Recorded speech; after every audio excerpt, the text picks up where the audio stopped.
Assalomu alaykum hammaga kuzatuvchilar. Bugun Xudo xohlasa sizlar bilan stansiyalarimizni bir analiz qilib taqqoslab ko'ramiz. Kimga qiziq bo'lsa, agar shu qiziq bo'ladigan bo'lsa, har kunlik qilib borishga harakat qilamiz. Xo'sh, 10 kilovatlik marziyadagi klientimizning stansiyalari, demak, bugun 50 kilovat tok ishlab chiqaribdi.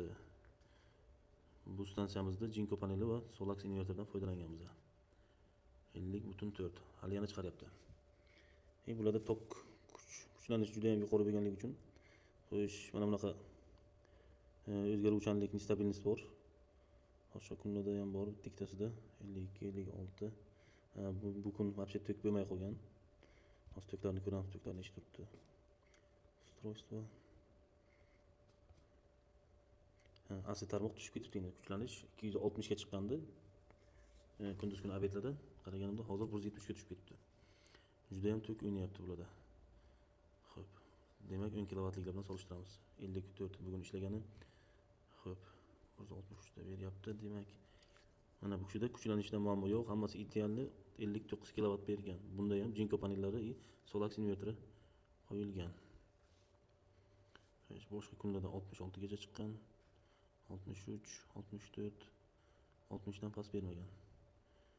Chunki tarmoq transformatorda kuchlanish yaxshi hozir. Kuchlanishni tekshirib ko'ramiz. Asli tomonda kuchlanishimiz 222. Bu ideal ko'rsatkich. Hozircha 59 kilovat kuchlanishni hisobidan Longi panel bilan solishtirib ko'ramiz hozir. Longi. Xo'sh, Haymo X10 panellari qo'yilgan. Invertor Solax. Xo'p, hozirgacha 60 kilovat chiqadigan. Mana o'sha Jinkodan 1 kilovat oldinda turibdi. Bundan oldingi Jinkomiz 59 kilovat edi. Bu Haymo X10 60 kilovat chiqargan demak.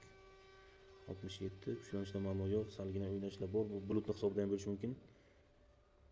Bu yoqda o'sha kuchlanish o'sha invertordan asli tomondan hozirgi kuchlanishlarni tekshirib ko'ramiz. Burada lekin baland edi kuchlanish. Shunda ham 230 normal edi. Xo'p, bugungi sana 11-oktyabr soat 6 da analiz qildik stansiyalarimizni. Ertaga boshqa stansiyalarimizni analiz qilib ko'ramiz. Hozircha 60 kilovat bilan Haymo X10 eng ko'p oktyabr oyida 10 kilovatligi tok ishlab chiqargan bo'lib chiqdi. Rahmat hammaga, kimga qiziq bo'lsa